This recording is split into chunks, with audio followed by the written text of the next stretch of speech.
The dust swirled behind the stagecoach as it lurched forward, wheels creaking under the weight of goodbye, and inside, clutching a worn leather satchel, Teresa Jane Jenkins tried not to let the tears fall as she took her last look at the only place that had ever truly needed her. It was June of 1878, and Truth or Consequences, New Mexico Territory, had become a different town than the one she'd arrived at 3 years earlier. The silver mine that had sustained the community had played out 6 months ago, and families were leaving in droves, heading east to more prosperous towns or west to California's promises. The schoolhouse she'd poured her heart into now stood with only 7 students where there had once been 32. The town council had apologized profusely when they'd let her go, but there simply wasn't enough money to pay a teacher's salary anymore. Teresa pressed her gloved hand against the stagecoach window, watching the dusty Main Street roll past. She was 24 years old, unmarried, and heading back to her sister's house in St. Louis, where she would become what she'd always feared, a spinster dependent on family charity, her dreams of making a difference reduced to helping raise someone else's children. The driver cracked his whip, and the horses picked up speed as they cleared the edge of town. Teresa closed her eyes, trying to memorize everything about this place that had felt like home. The smell of juniper and sage on the hot wind, the way the mountains turned purple at sunset, the sound of children's laughter echoing through her classroom when she'd taught them something that made their eyes light up with understanding. A shout from outside made her eyes snap open. The driver was yelling something she couldn't quite make out. Teresa leaned toward the window and saw a horse and rider galloping alongside the stage, matching its pace despite the speed. Dust billowed around them both, and through it she could make out a tall man in worn leather chaps and a dark hat pulled low against the sun. The rider urged his horse closer, and Teresa's heart jumped into her throat. Was this a robbery? She'd heard stories of desperate men stopping stages in these parts, though it had never happened on this route before. Her hand instinctively went to the small cameo brooch pinned at her throat, the only thing of value she owned, a gift from her mother before she'd passed. But then the rider pulled alongside her window, and she recognized him. Cade Mitchell, one of the local ranch hands who worked at the bar spread just north of town. She'd seen him in church on Sundays when he came to town, always sitting in the back pew, his hat in his hands and his dark hair still damp from washing at the pump outside. He'd been one of the few men in town who'd always tipped his hat to her respectfully, whose eyes had held something she'd been too afraid to examine too closely. He was riding dangerously close to the stage now, and when he caught her looking, he called out over the thunder of hooves and wheels, "Miss Jenkins, please, I need you to stop this stage." Teresa felt her face flush. What could he possibly want? The driver was shouting at him to get back, that he was going to get himself killed riding so close, but Cade didn't pull away. Instead, he reached out and grabbed hold of the stage itself, using it to steady himself as he rode. "Please." He shouted again, and there was something in his voice that made Teresa lean forward and bang on the ceiling of the coach, signaling the driver to stop. The stage began to slow, and Cade dropped back slightly, his horse prancing sideways as they came to a halt in a cloud of dust. Teresa's heart was pounding so hard she could hear it in her ears. She sat frozen in her seat as the door swung open and Cade Mitchell stood there, breathing hard, his chest heaving from the hard ride. He was taller than she'd realized, probably 6 feet or more, with broad shoulders and strong, work-roughened hands that he now held out toward her in supplication. His face was sun-browned and honest, with lines around his eyes from squinting at distant horizons. He couldn't have been more than 27 or 28, still young but weathered by the hard life of a working cowboy. "Miss Jenkins," he said, and his voice was quieter now but no less urgent. "I know I got no right to stop you like this. I know you probably think I'm crazy. But I couldn't let you leave without saying something I should have said a long time ago." Teresa found her voice, though it came out shakier than she would have liked. "Mr. Mitchell, what on earth is this about? The driver has a schedule to keep, and I have a train to catch in Socorro." "I know," Cade said. "I know all that. But I also know that you don't really want to go. I've seen you these past weeks, teaching those last few students like every day might be your last, looking at the mountains like you're trying to memorize them. I recognize that look because I've been wearing it myself ever since I heard you were leaving." The words hung in the hot air between them. Up on the driver's box, old Pete Sanders coughed and looked away, suddenly very interested in checking his horse's harness. "Mr. Mitchell, I don't understand," Teresa said, though her heart was starting to understand even if her mind hadn't caught up yet. Cade took off his hat and held it against his chest. "I'm asking you to stay, Miss Jenkins. I'm asking you to give this town another chance. Give me a chance to show you that there's still a future here worth staying for." Teresa felt her breath catch. "The school is closed. The town council can't afford to pay me. What would I do here? How would I live?" "Marry me," Cade said, and the words were simple and direct and absolutely terrifying. "I know that's forward. I know we've barely spoken more than pleasantries after church. But I've been watching you for 3 years, Miss Jenkins, and I've never seen anyone care about anything the way you care about teaching those children. I've never seen anyone look at a sunset the way you do, like it's a gift you're grateful for. I've never seen anyone belong somewhere the way you belong here, even if you don't know it yet." Teresa's hands were trembling. She gripped her satchel tighter to hide it. "You don't know me. You don't know anything about me beyond what you've observed from a distance." "Then let me get to know you," Cade said. He took a step closer to the stage door. "I'm not asking you to marry me today. I'm asking you to not get on this stage. I'm asking you to give me a chance to court you properly, to show you that staying here doesn't mean giving up your dreams. It means building new ones." "On what?" Teresa heard herself ask. The practical part of her, the part that had learned early that dreams didn't pay for food or shelter, was already listing all the reasons this was impossible. "The mine is closed. The town is dying. You're a ranch hand with no property of your own. How could we possibly make a life here?" Cade's jaw tightened, but his eyes never left hers. "I've been saving my wages for 6 years. I've got enough to buy a quarter section of land near the river, good grazing land with water rights. I've got enough to build a small house, nothing fancy but solid and weather-tight. And I've got a breeding pair of good horses that I've been raising on the side. I was planning to start my own spread next spring, build it slow and careful." He paused, and when he spoke again, his voice was rough with emotion. "But none of that means anything if I'm doing it alone. I've been alone my whole life, Miss Jenkins. Orphaned at 12, working ranches since I was big enough to sit a horse. I've never had a place that felt like home, never had someone to build something with. When I watch you with those children, when I see the way you've made that schoolhouse into something special, I think maybe you understand what it means to want to build something that matters." Teresa felt tears pricking at her eyes. Everything he was saying resonated with something deep inside her, something she'd been trying to ignore because it hurt too much to hope for. "The school is still closed," she said quietly. "Even if I stayed, even if the children still need education." "Then we'll figure it out," Cade said. "Maybe you teach in the evenings for families who want it, who can pay in eggs or milk or labor.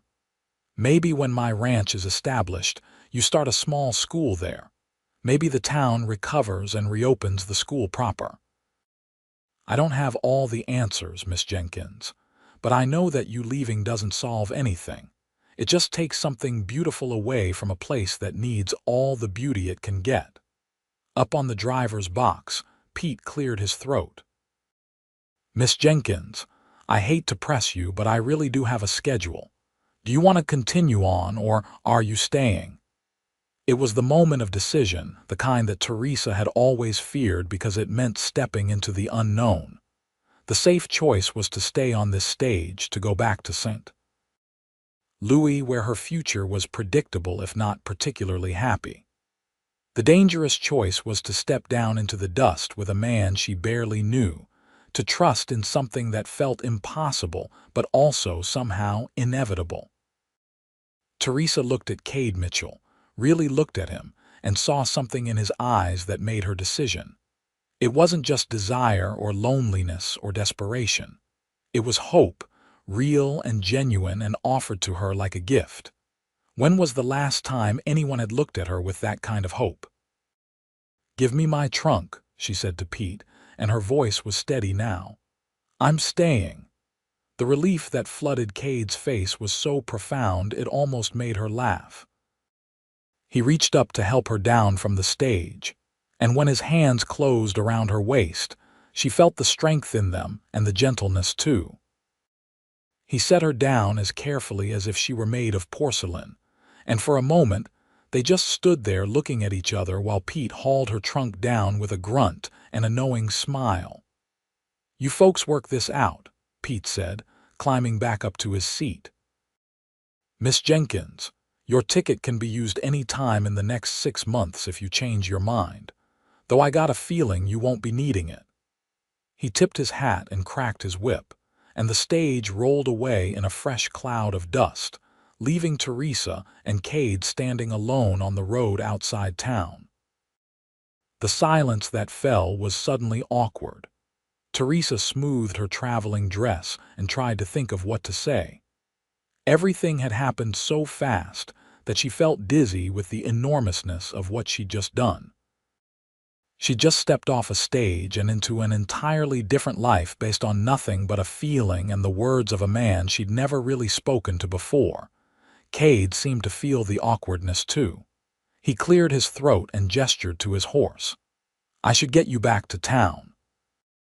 "Do you have somewhere to stay? I know the boarding house is still open." "I gave up my room this morning," Teresa said. "All my things are in that trunk." Cade nodded, thinking. "Mrs. Patterson still runs the boarding house. She'll have space and she's respectable." "I'll take you there, get you settled. And then tomorrow, if you're willing, I'd like to call on you properly. Take you to dinner at the hotel restaurant.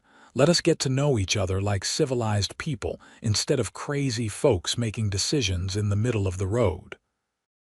Despite her nerves, Teresa found herself smiling. "That sounds reasonable. Can you ride?" Cade asked, gesturing to his horse. "Not well," Teresa admitted. "I grew up in St. Louis. We had carriages, not horses." "That's all right," Cade said. He tied her trunk to his saddle, securing it carefully, then mounted and reached down for her. "Put your foot on mine and give me your hand. I'll pull you up." It took some maneuvering, and Teresa was acutely aware of how improper it was to be riding astride behind a man she wasn't related to. Her skirts hiked up in a way that would have scandalized her sister. But when she was finally settled behind him, and he said, "Hold on to me," she found that she didn't care about propriety as much as she'd thought she would. She wrapped her arms around his waist and felt the solid warmth of him, the steady beat of his heart against her palms.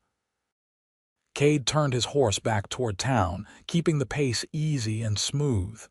"You comfortable?" he asked over his shoulder. "Yes," Teresa said, and realized it was true. She felt more comfortable in this moment, perched behind a cowboy on a dusty road, than she had in weeks of agonizing over her uncertain future. They rode in silence for a few minutes, and Teresa let herself take in the landscape. She'd thought she was leaving forever. The scrubby desert with its stubborn plants clinging to life. The distant mountains etched sharp against the blue sky. The way the heat shimmered on the horizon, making everything look like a dream. "Can I ask you something?" Cade said, breaking the silence. "Of course." "When did you know you were going to stay?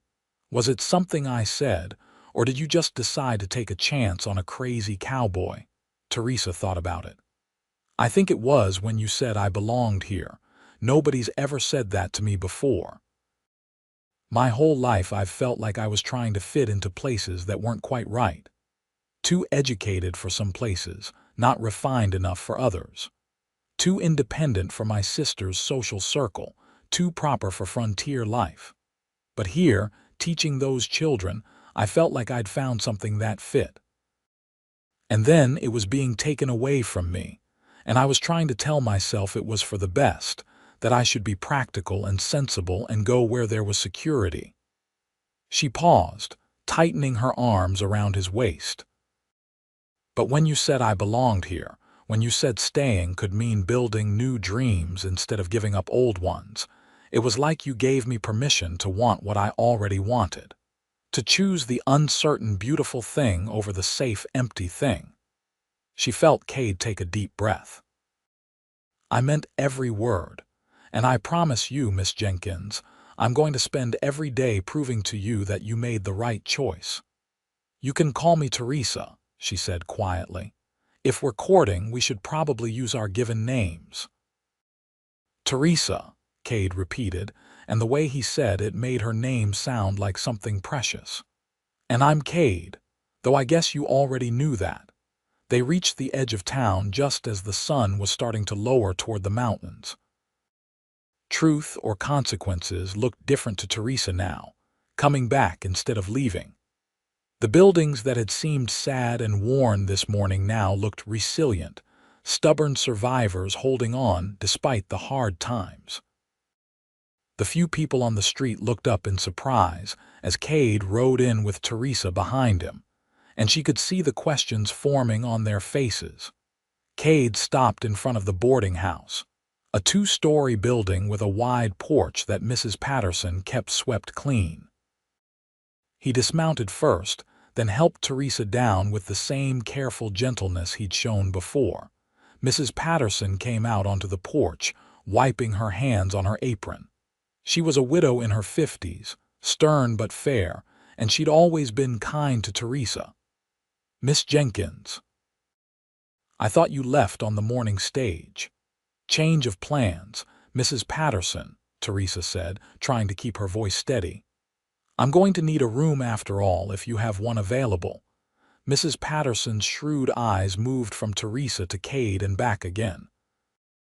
A small smile played at the corners of her mouth. "I see. Well, I do have a room, your old one in fact. I hadn't had time to rent it out yet." She looked at Cade. "And will you be needing a room too, Mr. Mitchell?" "No, madam," Cade said respectfully. "I've got a bunk at the ranch." "I just wanted to make sure Miss Jenkins was settled properly." Mrs. Patterson nodded her approval. "Come on then, both of you. Let's get that trunk upstairs." Cade carried the trunk up to Teresa's room, a small but clean space with a window overlooking the main street. It had a narrow bed, a washstand, a small desk, and a wardrobe. It was the same room Teresa had lived in for 3 years, and seeing it again felt like coming home. After Cade set down the trunk, he stood awkwardly near the door. "I should go. Let you get settled. But Teresa, I'd like to call on you tomorrow evening if that's all right. Say around 5 o'clock. We could have dinner and talk properly." "I'd like that," Teresa said. Now that they were inside, in a small room with a bed visible in the periphery, she was acutely aware of the intimacy of the situation. They were alone together, unchaperoned, and she was suddenly grateful when Mrs. Patterson's footsteps sounded on the stairs. Cade heard them too and moved toward the door. "Until tomorrow, then." "Until tomorrow," Teresa echoed. He paused in the doorway, turning back to look at her. "Thank you," he said simply, "for staying, for giving this a chance." "Thank you for asking me to," Teresa replied after he left. Mrs. Patterson came in with fresh linens and a knowing look. "That's a good man," she said, starting to make up the bed. "Cade Mitchell has been working at the barn for years now, and I've never heard a word said against him. Quiet, hardworking, honest. The kind of man who does what he says and says what he means." "You don't think I'm crazy?" Teresa asked. "Staying because a man I barely know asked me to." Mrs. Patterson stopped what she was doing and looked at Teresa directly. "Honey, I think you're staying because you wanted to and he gave you a reason that made it feel possible. There's a difference. If you didn't want to stay, no amount of asking would have gotten you off that stage. But if you did want to stay and just needed someone to believe in you staying, well, that's different entirely." Teresa sat down on the newly made bed, suddenly exhausted. The emotional whiplash of the day was catching up with her. This morning she'd been leaving, had made peace with it, had packed up her life into a trunk. Now she was unpacking again, and instead of an ending, she was looking at a beginning. "What if it doesn't work out?" she asked quietly. "What if we don't suit each other? What if he realizes I'm not what he thought I was?" Mrs. Patterson came and sat beside her, taking her hand. "What if it does work out? What if you suit each other perfectly? What if he realizes you're even more than he thought you were? You can't live your life being afraid of the good things, Teresa. Sometimes you just have to trust that something that feels right might actually be right."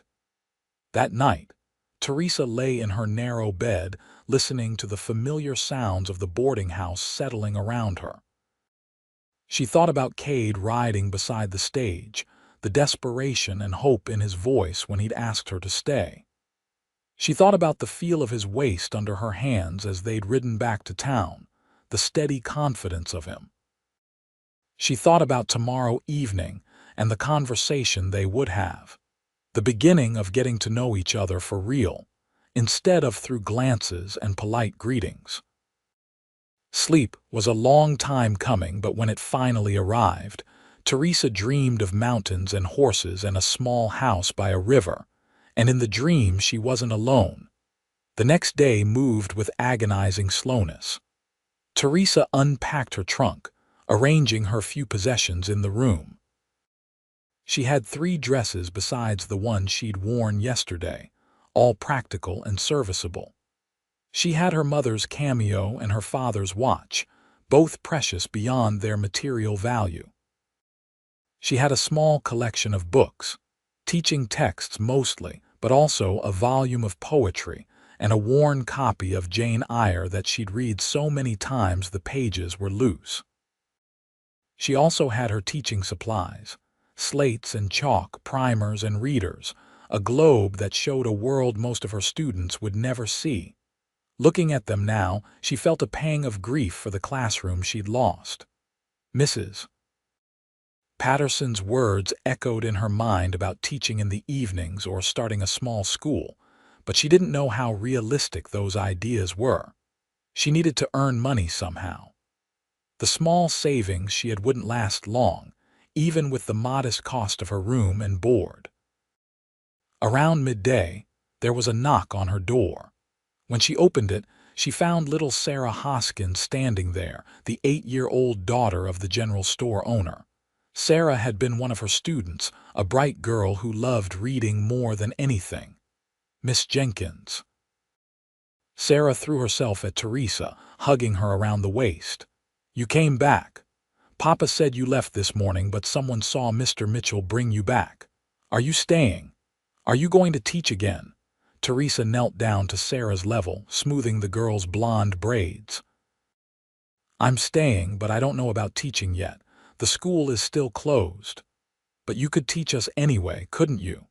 Sarah's blue eyes were pleading. "Mama says education is important even when times are hard, maybe especially when times are hard. She says that's when we need it most, to have hope for better days." "Your mother is a wise woman," Teresa said. "Tell you what, let me get settled and figure some things out and we'll see what's possible." "All right." Sarah nodded enthusiastically and ran off, and Teresa heard her shouting to someone on the street that Miss Jenkins was staying and might teach again.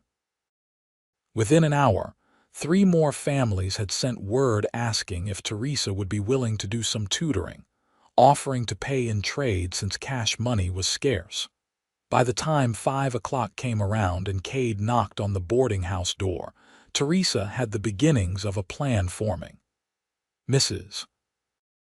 Patterson showed him into the small parlor where Teresa was waiting, and when she saw him, her heart did a strange little skip.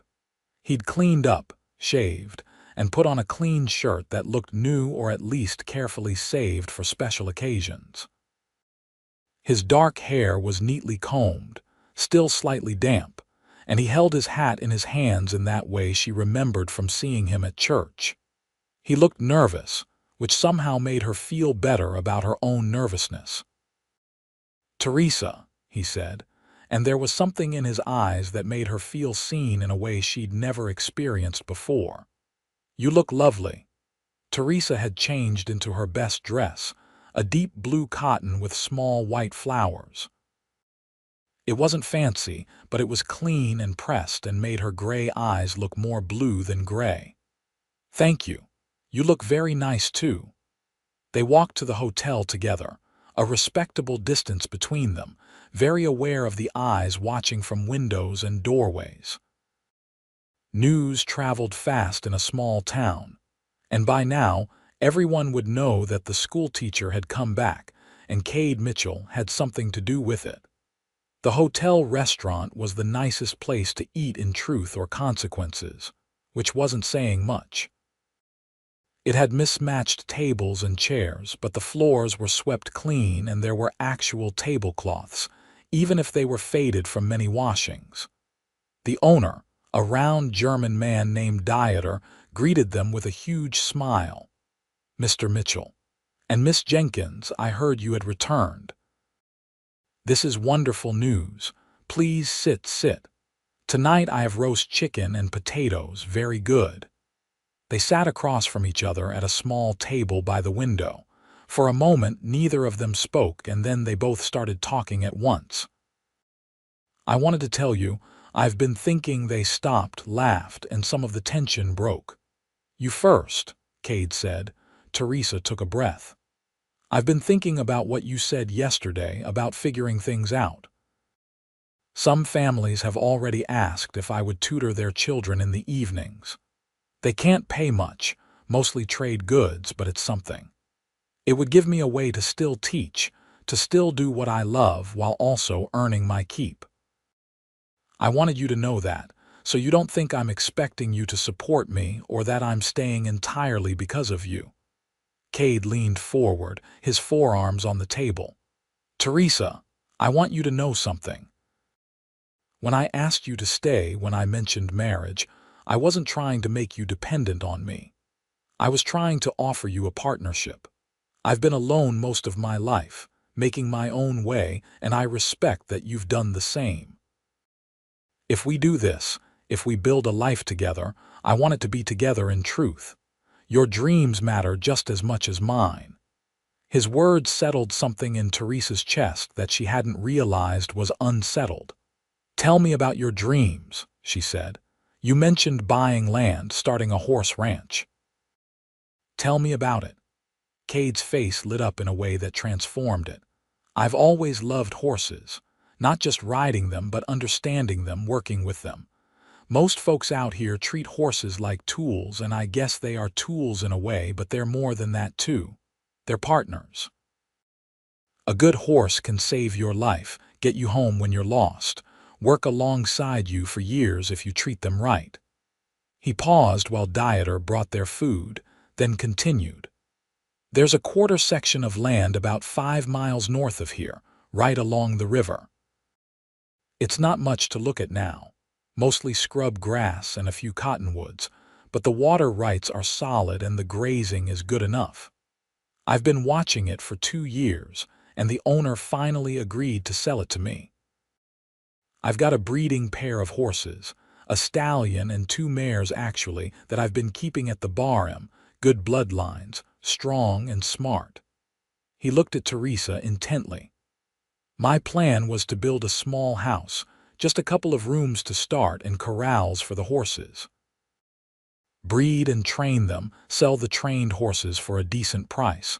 It's slow work, building a reputation, but I've got time and patience. In a few years, if things go well, I could have a real operation going. And where did I fit into this plan? Teresa asked. Before yesterday, I mean. Had you thought about me before, or was it a sudden decision when you saw the stage leaving? Cade looked down at his plate, a flush creeping up his neck. I'd thought about you. More than I probably should have, given that I'd never worked up the nerve to talk to you properly. Every Sunday at church, I'd tell myself this was the week I'd introduce myself after service, ask if I could walk you back to the boarding house. But you were always surrounded by students and parents, and I was just a ranch hand with dirt under his fingernails. I didn't think I had anything to offer someone like you. Someone like me, Teresa echoed. Educated, refined, from a good family back east. You could have had your pick of suitors, I figured. What would you want with a cowboy whose biggest ambition is to breed horses? Teresa set down her fork. Cade, I need you to understand something. I wasn't surrounded by suitors. I had no prospects, no one paying me any attention at all. Do you know why I came out here in the first place? Because I couldn't find a teaching position back east. I wasn't connected enough, or pretty enough, or whatever enough. Every position went to someone with better references or a family name that mattered. Coming out here was my last option, not my first choice. She saw the surprise on his face and continued. But it became my first choice once I got here. I loved teaching those children. I loved the freedom of being on my own, making my own decisions, not having to conform to society's expectations of what an unmarried woman should be. When the school closed, I wasn't just losing a job. I was losing the only place I'd ever felt like I mattered. Cade reached across the table and took her hand, the first time he deliberately touched her beyond helping her on and off his horse. His hand was calloused and warm, completely engulfing hers. You matter, he said quietly. You matter to those children whose faces light up when they talk about you. You matter to this town, even if the council couldn't afford to keep the school open. And you matter to me, Teresa. You have for a long time. Teresa felt tears prick her eyes and blinked them back. We barely know each other. Then let's change that, Cade said. Ask me anything. I'll answer honestly and you do the same. By the end of this meal, we'll know each other better than most courting couples do after months of supervised parlor visits and chaperoned walks.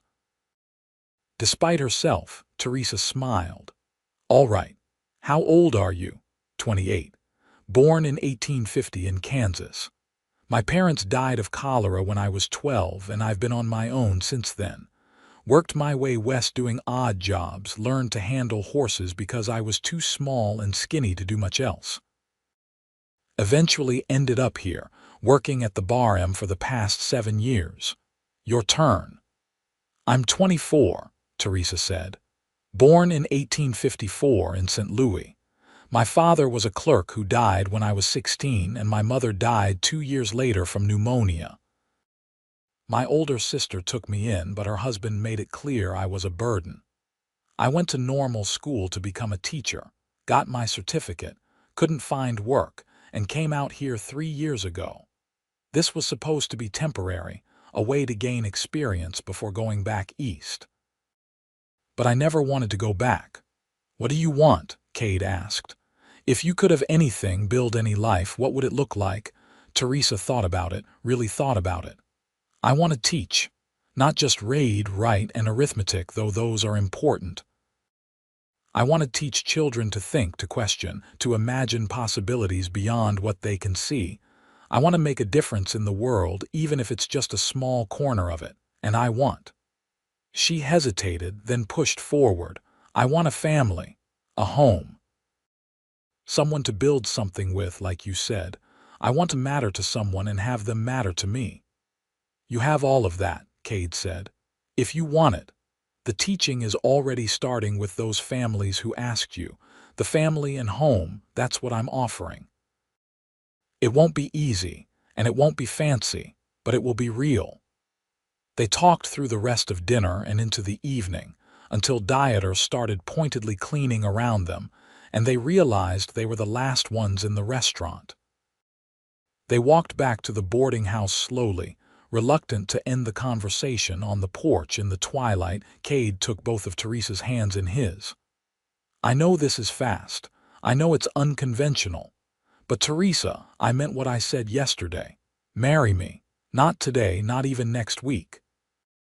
Court me properly if you want, let me prove myself to you. But say you'll consider it. Say that's where we're heading. Teresa looked up at him, at this man who'd ridden beside a moving stage to ask her to stay, who'd laid out his dreams and listened to hers, who was offering her a partnership instead of a rescue.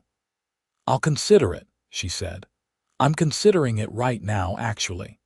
And I think my answer is going to be yes, Teresa said. I think it might have been yes from the moment you asked me to stay. But you're right, we should do this properly. Court me, Cade Mitchell. Show me your land and your horses and your dreams. Let me show you mine. And when we're both sure, when we both know this is right, then we'll talk about wedding dates. Cade's smile was like sunrise. He lifted her hand to his lips and kissed it gently, a gesture so old-fashioned and sweet it made Teresa's heart flutter. I'll call on you tomorrow, he promised. And the day after that, and the day after that, until you're sick of seeing me. I don't think that's possible, Teresa said softly. She watched him walk away into the darkness, his tall figure eventually disappearing into the night. When she went inside, Mrs. Patterson was waiting with a knowing smile and a cup of tea, and they sat together in the kitchen while Teresa told her everything.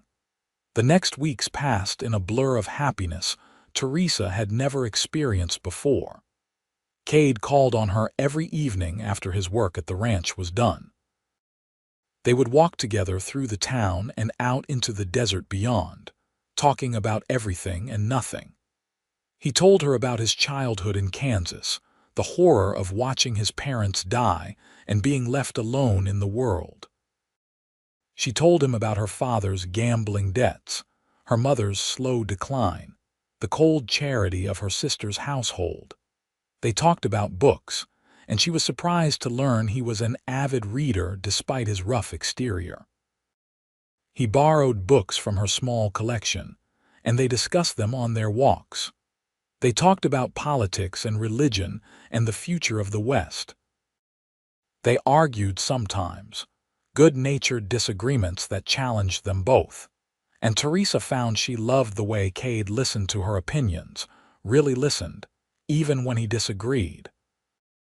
He took her to see his land on a Sunday afternoon, riding out together on his horse with her seated in front of him this time, his arms around her as he held the reins. The land was as he described it, raw and wild but with a beauty that took her breath away. The river ran clear and cold, lined with cottonwoods that provided shade. The grass was sparse but adequate, and the views of the mountains were spectacular. The house will go there, Cade said, pointing to a slight rise that overlooked the river. High enough that spring floods won't be a problem, with a good view so we can see anyone coming. 3 rooms to start, a main room with a kitchen area and 2 bedrooms. We can add on later if we need to. When we need to, Teresa corrected, and saw his eyes light up at the implication. He showed her the horses he was so proud of, a magnificent black stallion named Thunder and 2 mares, 1 bay and 1 gray, named Copper and Misty.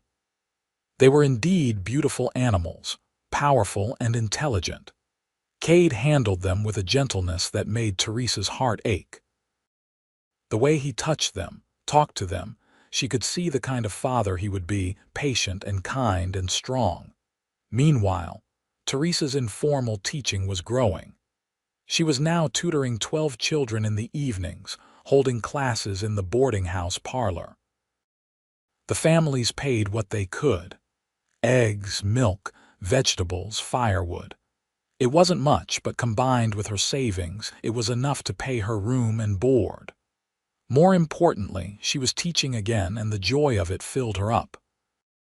One evening, about 6 weeks after she'd stepped off that stage, Cade arrived at the boarding house with a serious expression. Teresa's heart jumped into her throat. Had he changed his mind? Realized she wasn't what he wanted after all? But when Mrs.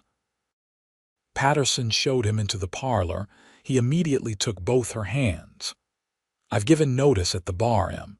In 2 weeks, I'll be done there and starting full-time on my own land. The house materials are ordered and will arrive next week. I've hired 2 men to help with the construction, and if all goes well, the house should be finished in 6 to 8 weeks. He paused, and his hands tightened on hers. "Teresa, I know we agreed to court properly, and I feel like we have. We've spent nearly every evening together for 6 weeks. I know you now, know your heart and your mind and your dreams, and I love what I know. I'm in love with you, have been since long before I had the courage to ride after that stage." Teresa's breath caught. He'd said it, the words she'd been feeling but had been afraid to voice first. "So I'm asking again, properly this time," Cade continued. "Teresa Jane Jenkins, will you marry me? Will you build a life with me on that land by the river? Will you be my partner and my wife and the mother of my children, if God grants us any? Will you let me spend the rest of my life proving to you every day that you made the right choice when you stepped off that stage?" Teresa felt tears streaming down her face, but she was smiling through them. "Yes," she said. "Yes to all of it. I love you too, Cade. I think I have since the moment you rode beside that stage, looking at me like I was worth chasing after. You make me brave enough to want things I thought I couldn't have." Cade pulled her close, holding her against his chest, and she could hear his heart pounding as fast as hers. Then he tipped her face up and kissed her, gentle and sweet and full of promise. It was Teresa's first kiss, and it was everything she'd dreamed a kiss could be. When they finally pulled apart, both breathless, Mrs. Patterson was standing in the doorway with tears in her eyes and a wide smile on her face. "I guess I should start planning a wedding," she said. The wedding was held 8 weeks later, on a bright October morning in 1878. The house wasn't quite finished, but the main structure was up and weathertight, and Cade had insisted he couldn't wait any longer to make Teresa his wife. The ceremony was held outside, on the land that would be their home, with the river singing in the background and the mountains standing witness. Nearly everyone left in truth or consequences came to the wedding. Teresa's students made a wreath of desert flowers for her hair. Mrs. Patterson had sewn her a new dress, simple but beautiful, in pale yellow that made Teresa's gray eyes shine. Cade wore a new suit that he was clearly uncomfortable in, but Teresa thought he'd never looked more handsome. The minister from the church performed the ceremony, and when he pronounced them man and wife, Cade kissed Teresa like she was the most precious thing in the world. The small crowd cheered, and for a moment, Teresa felt like the world was exactly as it should be. The celebration afterward was simple but joyful. The townspeople had brought food and music, and they danced on the packed earth in front of the unfinished house as the sun set behind the mountains. Teresa danced with her new husband, his strong arms around her, and felt a contentment she'd never known was possible. As the evening wore down and guests began to leave, Mrs. Patterson pulled Teresa aside. "You've got everything you need for tonight?" she asked delicately. Teresa blushed. Mrs. Patterson had discreetly given her some advice about wedding nights, and Teresa was equal parts nervous and excited about this new aspect of her life. "Yes, thank you, for everything. You're going to be happy, Mrs. Patterson said, hugging her. "I knew it from the start. You two are meant for each other." Finally, they were alone. Cade had lit lanterns inside the house, and there was a fire going in the fireplace he'd built with his own hands. The main room was sparsely furnished, just a table and chairs, a trunk, and a kitchen area with a stove. But there was a bed in the smaller bedroom, made up with quilts that the women of the town had given them as wedding gifts. Teresa stood in the middle of the main room, suddenly shy. Cade came up behind her and wrapped his arms around her waist, resting his chin on top of her head. "Happy?" he asked. "So happy I'm afraid I'll wake up and find it was all a dream," Teresa admitted. "Not a dream," Cade said. He turned her around to face him. "Teresa Mitchell, you're my wife now. This is real. This house is real. Our future is real." He kissed her again, and this time there was more heat in it, more promise. Teresa felt herself respond, her arms winding around his neck, her body pressing closer to his. When they finally made it to the bedroom, when Cade laid her down on the bed with reverent gentleness, Teresa wasn't afraid anymore. She trusted this man completely, and she gave herself to him with her whole heart. Their wedding night was tender and sweet, with moments of awkwardness as they learned each other's bodies, but also moments of profound connection that left Teresa in tears of joy. Afterward, lying in Cade's arms with her head on his chest, listening to his heartbeat slow, she felt like she'd finally found her place in the world. The first year of their marriage was hard work, but deeply satisfying. Cade finished the house, adding small touches that made it a home. A shelf for Teresa's books, a larger table where she could correct papers when students' families sent written work, hooks by the door for coats and hats. Teresa made curtains from fabric scraps and planted a small garden near the house. The horse operation was slow to get established, as Cade had predicted, but he was patient and methodical. He bred the mares to Thunder, and both produced strong, healthy foals that showed promise. He worked with them daily, teaching them to accept a halter, to lead, to trust humans. Teresa loved watching him work, the quiet patience he showed, the gentle firmness. Her teaching continued and even expanded. Word spread about her evening classes, and families from the surrounding ranches started bringing their children to her, sometimes riding for miles.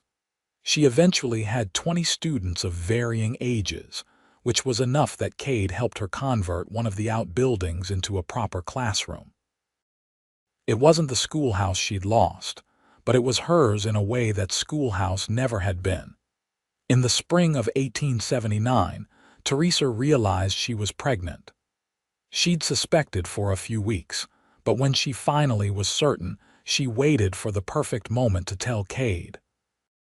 She found him in the corral working with one of the yearlings, and she leaned on the fence watching until he noticed her and came over. "You're smiling," he said, wiping sweat from his forehead. "What's made you so happy?" "You have," Teresa said. "You and the life we're building, and the fact that in about 6 months, there's going to be 3 of us instead of 2. She watched his face as understanding dawned, saw the shock, and then the pure joy that transformed his features. He vaulted over the fence and picked her up, spinning her around before quickly setting her down again, suddenly afraid he'd hurt her. "You're sure?" he asked, his hands on her shoulders. "I'm sure," Teresa confirmed. "We're going to have a baby, Cade." He kissed her, long and deep, and when they pulled apart there were tears in his eyes. "I never thought I'd have this," he said roughly. "A wife, a home, a family of my own. I'd accepted that I'd always be alone, and now look at us." Their son was born in November of 1879, 3 days before Thanksgiving. The birth was long and hard, and there were moments when Cade thought he might lose them both. But Teresa was strong, and the midwife from town was experienced, and finally, Their son came into the world with a loud cry that proclaimed his displeasure at the process. They named him Kenneth Matthew Mitchell, after Cade's father Kenneth and Teresa's father Matthew. He was small and red and perfect, and when the midwife placed him in Cade's arms, Teresa watched her strong cowboy husband cry openly at the wonder of holding his son.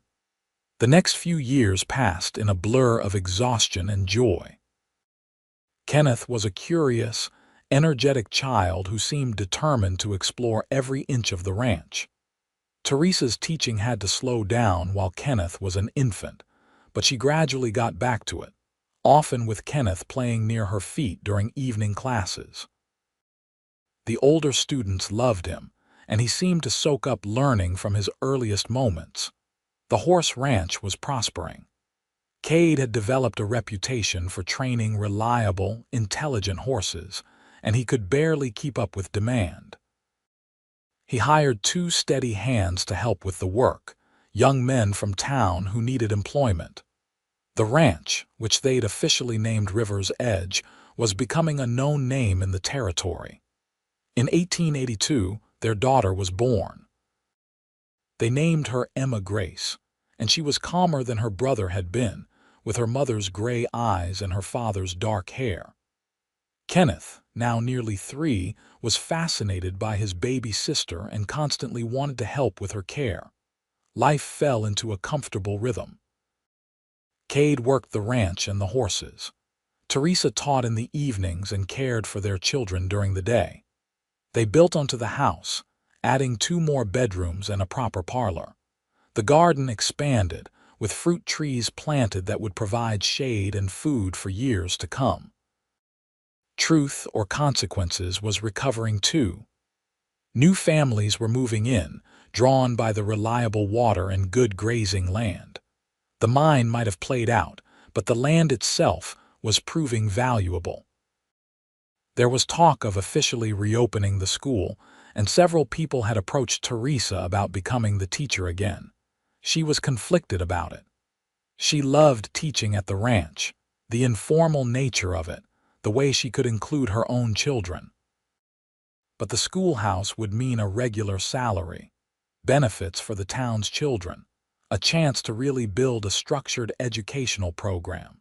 She talked it over with Cade one evening after the children were asleep. They were sitting on the porch they'd added to the house, watching the stars come out over the mountains. "What do you want to do?" Cade asked. "Not what you think you should do, not what would be best for everyone else. What does Teresa want?" "I want both," Teresa admitted. "I want to teach at the school and make a difference there, but I also want to be here with the children, watching them grow. I want to have my own classroom again, but I don't want to give up the freedom of teaching how and what I want." Cade was quiet for a moment, thinking, what if you did both? Take the school position, but make it clear you can only do morning classes. Come home at midday to be with Emma and Kenneth. You could still do your evening classes here for the ranch families who can't make it to town. "That would be exhausting," Teresa said. "You're the strongest person I know," Cade replied. "If anyone can do it, you can, and I'll help however I can. Kenneth is old enough to come to school with you, and Emma can come when she's a bit older. We'll make it work if it's what you want." Teresa leaned her head on his shoulder. "How did I get so lucky to find you?" "I'm the lucky one," Cade said. "I'm the one who got the woman smart enough and brave enough to step off that stage." In the fall of 1883, Teresa became the official teacher at the Truth or Consequences school again. The town council, flush with funds from new homesteaders, had reopened the school and eagerly accepted Teresa's conditions about morning-only classes. Kenneth attended with her, sitting in the front row with the other young children, and Emma came along too, playing in a corner of the classroom with toys while her mother taught. It was exhausting, as Teresa had predicted, but it was also deeply fulfilling. She had her classroom back, with its slate boards and rows of desks, and the smell of chalk dust that she loved. She had structure and curriculum, and the satisfaction of watching children master difficult concepts. But she also had her afternoons and evenings with her family, her informal teaching at the ranch, her garden and her home. Years passed. Kenneth grew tall and strong like his father, with a natural way with horses that made Cade beam with pride. Emma was quieter but equally bright, with a love of books that rivaled her mother's. In 1886, they had another son, James Thomas, who was a perfect blend of his siblings' personalities. River's Edge Ranch became one of the most successful horse operations in the territory. Cade's reputation spread beyond New Mexico, and buyers came from as far as Colorado and Texas to purchase his horses. He never got too big, never hired more than 4 hands at a time, keeping the operation personal and manageable. Teresa taught at the school for 15 years, watching a generation of children grow up under her instruction. Some of them went on to college, a few became teachers themselves, many stayed in the area and built good lives. She never forgot that she almost left, almost missed all of this because she thought the opportunity was gone. On their 20th wedding anniversary in 1898, Cade surprised her with a trip. They left the children with Mrs. Patterson, who was older now but still sharp and capable, and rode out to the spot where the stage had been when Cade had ridden beside it and asked her to stay. They stood there together, his arm around her waist, looking back toward town. "Do you ever regret it?" Cade asked. "Staying? Choosing this life instead of going back east?" Teresa looked up at him, at the man who'd chased after her when she was leaving, who'd offered her a partnership and kept that promise every day for 20 years. She thought about their children, their home, the students she'd taught, the life they'd built together out of hope and hard work. "Not for a single moment," she said. "You gave me everything I didn't know I wanted. You gave me a home, a family, a purpose. You gave me love, real love, the kind that weathers hard times and celebrates good ones. You gave me the courage to choose joy over safety, possibility over certainty." She turned in his arms to face him fully. "Thank you for riding beside that stage. Thank you for asking me to stay. Thank you for every day since then." Cade kissed her, 20 years of love in that kiss, and when they pulled apart, both of them had tears in their eyes. "I would do it all again," he said. "Ride beside 100 stages, chase you to the ends of the earth. You're worth it, Teresa. You've always been worth it." They rode back to the ranch together as the sun set behind the mountains, painting the sky in shades of orange and purple and gold. The house came into view, larger now than that first small structure, but still the same in the ways that mattered. Smoke rose from the chimney. Lights glowed in the windows. Their children were waiting inside, along with a lifetime of memories and the promise of more to come. As they dismounted and walked hand in hand toward the house, Teresa thought about all the moments that had led to this one. The desperation of leaving, the miracle of being asked to stay, the courage it took to choose love over fear. She thought about 20 years of marriage, 3 children, countless students, a successful ranch, a life richer than anything she could have imagined sitting on that stage. Kenneth came running out to greet them, 17 now and nearly as tall as his father. "Ma, Pa, Grandma Patterson said you went to some mysterious location and wouldn't tell us where." "Just taking a trip down memory lane," Cade said, ruffling his son's hair. Emma appeared in the doorway, 15 and beautiful, with little James at her side. "Well, come inside before supper gets cold. Grandma Patterson helped us make your favorite, Ma." They all went inside together, the whole family, into the warmth and light of the home they'd built. And as Teresa looked around the table at the faces of the people she loved most in the world, she sent up a silent prayer of gratitude for stage coaches and cowboys, and the courage to choose love when it came riding beside you, asking you to stay. The years continued to unfold with their mixture of joy and challenge. Kenneth married at 22, bringing home a sweet girl named Lucy from a neighboring ranch. They built a house on River's Edge land, and Kenneth took over more of the horse operation as Cade's joints began to ache from decades of hard work. Emma went away to normal school just like her mother had, then came back to Truth or Consequences and started teaching at the school alongside Teresa. James, their youngest, surprised everyone by becoming more interested in books and law than horses and ranching. When he was 20, he left for college in the East, the first in their family to pursue higher education beyond teaching. Teresa and Cade were proud beyond measure, even though they missed him terribly. Grandchildren came. Kenneth and Lucy had 4 children in 5 years, and the ranch rang once again with the sound of children's laughter. Teresa taught them all, watching the next generation learn and grow with the same joy she'd felt teaching their parents. In 1905, Mrs. Patterson passed away peacefully in her sleep at the age of 83. Her funeral was attended by nearly everyone in town and many from surrounding areas. She'd been a fixture in Truth or Consequences for decades, and her passing marked the end of an era.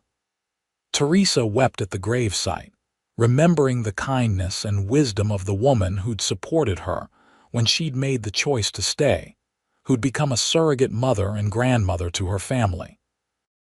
Cade held her as she cried, his own tears falling into her hair.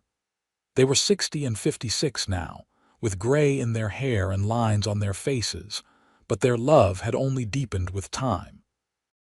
They'd weathered droughts and illness, economic panics and personal losses, and through it all, they'd held on to each other. In 1910, they celebrated their 32nd anniversary with their whole family gathered at the ranch. Kenneth and Lucy with their 4 children. Emma, now married to a rancher named William with 3 children of her own. James, home from his law practice in Santa Fe with his wife Sarah and their first baby. 23 people in total, all connected by the love story that had started when a cowboy rode beside a stage and asked a schoolteacher to stay. After dinner, Kenneth raised his glass in a toast. "To Ma and Pa," he said, "who taught us that love is about partnership, that dreams are worth chasing, and that the best things in life are worth taking risks for. Thank you for showing us what a good marriage looks like, for building this ranch and this family, for giving us a legacy we're proud to carry forward." Everyone echoed the sentiment, glasses raised, and Teresa looked around the crowded room with tears in her eyes. All of this, all these people, this love and life and legacy had started because she'd been brave enough to step off a stage, because Cade had been brave enough to ride after her, because they'd both chosen to believe that love could be enough, that hope could build something real. That night, lying in bed with Cade's arms around her as they had been for 32 years, Teresa whispered, "We did good, didn't we?" "We did better than good," Cade replied, his voice rough with age but still steady with certainty. "We did perfect, not perfect like easy but perfect like right, perfect like meant to be." "I love you," Teresa said, as she had said countless times over the decades. "I will love you until my last breath and beyond." "And I love you," Cade answered, as he always did. "My brave schoolteacher who was willing to stay, my partner in everything. The best decision I ever made was riding after that stage." They fell asleep like that, wrapped in each other's arms, surrounded by the life they'd built together. Outside, the river sang its eternal song, the mountains stood watch, and the stars wheeled overhead just as they had on that October day in 1878 when 2 people had promised to love each other forever. The years moved on. They grew older together. Their children became grandparents themselves. The ranch stayed in the family, passed down through Kenneth's line, but all the children remained connected to it, bringing their families back for holidays and celebrations. Teresa retired from teaching at 70, after nearly 50 years in the classroom. The town threw her a massive celebration, with former students coming from all over the territory and beyond to honor her. There were speeches and tears and laughter as people shared stories of how Miss Jenkins, then Mrs. Mitchell, had changed their lives. One former student, now a successful businessman in Albuquerque, stood up and said, "Mrs. Mitchell taught us more than reading and writing. She taught us that staying and fighting for what you love is braver than running away. She taught us that building something meaningful takes patience and hard work. She taught us that education is the key to a better future. Most of all, she taught us by example what it means to live a life of purpose and love." Cade, 82 now and moving slower but still sharp-minded, stood beside her through it all, his hand never leaving hers. They were a unit, inseparable, the kind of couple that young people looked at and thought, "That's what I want. That's what real love looks like." On a warm September evening in 1918, 40 years after they'd married, Cade and Teresa sat together on their porch watching the sunset. 3 generations of their family were scattered across the ranch. Children and grandchildren and great-grandchildren, all carrying forward the legacy of love and hard work and partnership that had been the foundation of everything. "Do you remember what you said to me that first evening we had dinner?" Teresa asked, her hand in his as it had been for 40 years. "You said I belonged here, that this was my place." "I remember," Cade said. "Every word of that day is burned into my memory. The fear that you'd say no, the joy when you stayed, the feeling that my whole life was finally beginning even though I was 28 years old."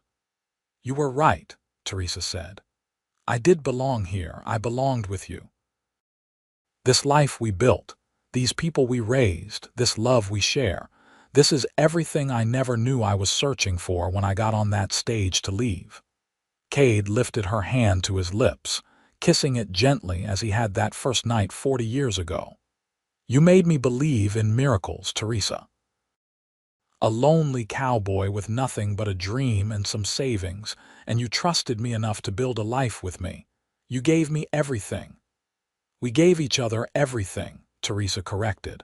"That's what partnership means, what love means. Not one person giving and the other taking, but both of us building something together that's greater than either of us could have created alone."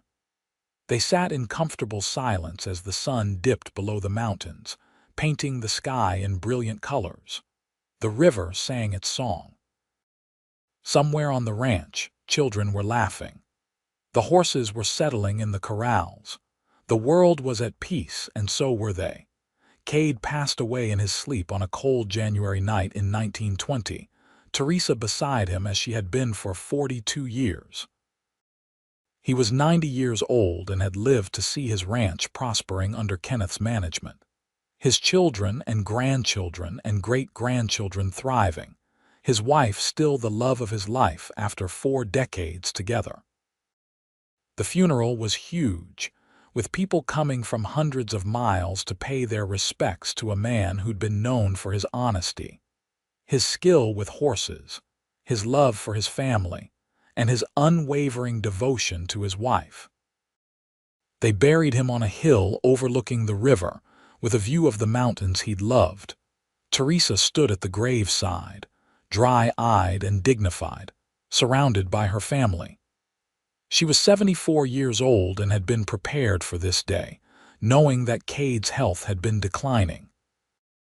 But knowing something is coming doesn't make it easier when it arrives. After everyone else had left, she stood alone at the grave in the cold wind. "Thank you," she whispered. "Thank you for seeing me when I felt invisible. Thank you for riding after me when I was leaving. Thank you for 42 years of partnership and love and laughter. Thank you for our children and the life we built together. Thank you for making me believe that I was worth chasing after." She placed her hand on the headstone, feeling the cold marble under her palm. "I'll see you again, my love. When my time comes, I'll find you, and we'll have all of eternity to continue the conversation we started that day on the dusty road outside truth or consequences." Teresa lived for 7 more years, surrounded by her loving family. She spent her days reading to her great-grandchildren, working in her garden, and sitting on the porch watching the sunsets. She told stories about their grandfather, making sure the younger ones knew about the cowboy who'd ridden beside a stage to ask a schoolteacher to stay. On her 81st birthday in 1927, the whole family gathered at River's Edge Ranch for a celebration. 4 generations were present: Kenneth, Emma, and James with their spouses, the grandchildren, now adults with families of their own, the great-grandchildren ranging from infants to teenagers, and even a couple of great-great-grandchildren, toddlers playing in the dust just as Kenneth had done decades before. Emma stood to make a toast.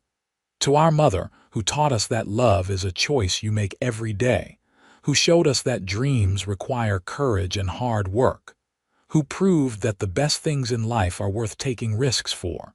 Thank you, Ma, for everything you've given us. For staying when you could have left, for building this family and this legacy with Pa, for showing us what it means to live a life full of love and purpose." Teresa looked around at all these faces, all these lives that existed because she'd been brave enough to step off a stage 49 years ago. Because Cade had been brave enough to ride after her. Because they'd both chosen love over fear, possibility over certainty, partnership over loneliness. "I'm the one who should be thanking you," Teresa said, her voice still strong despite her age. "You all have given my life meaning beyond anything I could have imagined. When I was 24 and getting on that stage, I thought I was leaving because there was nothing left for me here. I didn't understand then that the best parts of my life hadn't even started yet.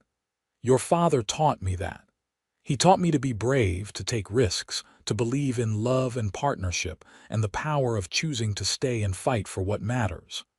She paused, tears in her eyes but smiling. "He's been gone 7 years now, and I still miss him every single day. But I also see him in all of you. In Kenneth's patience with the horses, in Emma's dedication to teaching, in James's sense of justice, in all the grandchildren and great-grandchildren. His legacy lives on, and so does our love story. It didn't end when he died. It continues in all of you."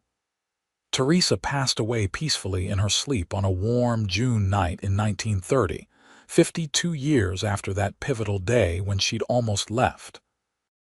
She was 81 years old, surrounded by photographs of her family and Cade's worn hat that she'd kept on her bedside table since his death.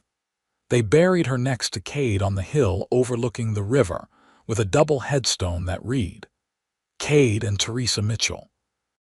Partners in life, love, and legacy." He rode beside the stage and asked her to stay. She was brave enough to say yes. Together they built a life that mattered. The funeral was even larger than Cade's had been, with former students now in their 60s and 70s coming to pay respects to the teacher who'd changed their lives. There were speeches and tears and stories, so many stories about Teresa's kindness, her dedication, her fierce love for her students and her family. Kenneth, now 70 years old, stood at his mother's grave and told the story one final time.